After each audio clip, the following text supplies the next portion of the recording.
Bulletin میں سب سے پہلے بات کریں گے chairman P T I Imran Khan کے انٹرویو کی۔ ہماری حکومت گرانے کے لیے بیرونی سازش کی گئی، منتخب حکومت کو گرایا گیا۔ پاکستان میں میر جعفر اور میر صادق سازش کے سہولت کار بنے۔ Chairman P T I Imran Khan کا پوڈ کاسٹ کو انٹرویو، کہا ٹیشو پیپر کی طرح استعمال ہونا نہیں چاہتے۔ ماضی میں بھی امریکہ نے حکومتیں گرائیں، من پسند افراد کو لایا گیا۔ آزاد خارجہ پالیسی کا مطلب امریکہ کی مخالفت نہیں، عالمی طاقتوں کو پپٹ چاہیے جو ان کے اشاروں پر چلیں۔ امریکہ چاہتا ہے کہ چین اور روس کے ساتھ تعلقات محدود ہوں۔ سیاسی لوگ بکے لیکن ضمیر فروشوں کے خلاف کوئی ایکشن نہیں لیا گیا۔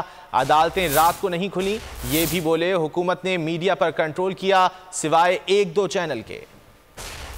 اتنی بڑی باہر کی سازش ہوئی اور وہ سازش کامیاب کرنے کے لیے پاکستان میں جو میر جعفر اور میر صادق انہوں نے پورا ساتھ دیا ان کا، اور سب نے مل کے ایک الیکٹڈ گورنمنٹ کو گرایا۔ ہماری کیا قصور تھا کہ ہم ایک انڈیپینڈنٹ فورن پالیسی چلانا چاہتے تھے۔ انڈیپینڈنٹ کا مطلب اینٹی امریکن نہیں ہے۔ میں پہلی دفعہ دیکھ رہا ہوں کہ ساری قوم کے اندر ایک غصہ آیا۔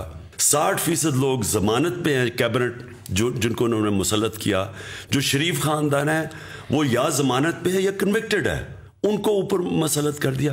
جو پولیٹیکل لوگوں نے اپنے آپ کو بیچا، یعنی 20-25 کروڑوں پہ بیچ کے جنہوں نے جا کے گورنمنٹ گرائی، ابھی تک کوئی عدالت نے ان کے کیس ایکشن نہیں لیا۔ دیکھیں نا، عدالت نے سو موٹو ایکشن بھی لے لیا، 12 بجے عدالتیں بھی کھول دی۔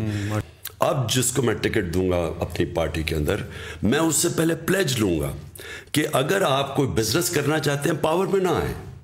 اگر آپ پاور میں آتے ہیں تو یہ نہ سمجھنا کہ میں آپ کی بزنس کو فائدہ کرواؤں گا اللیگلی۔ سبسکرائب کریں اور بیل دبائیں تاکہ کوئی خبر رہ نہ جائے۔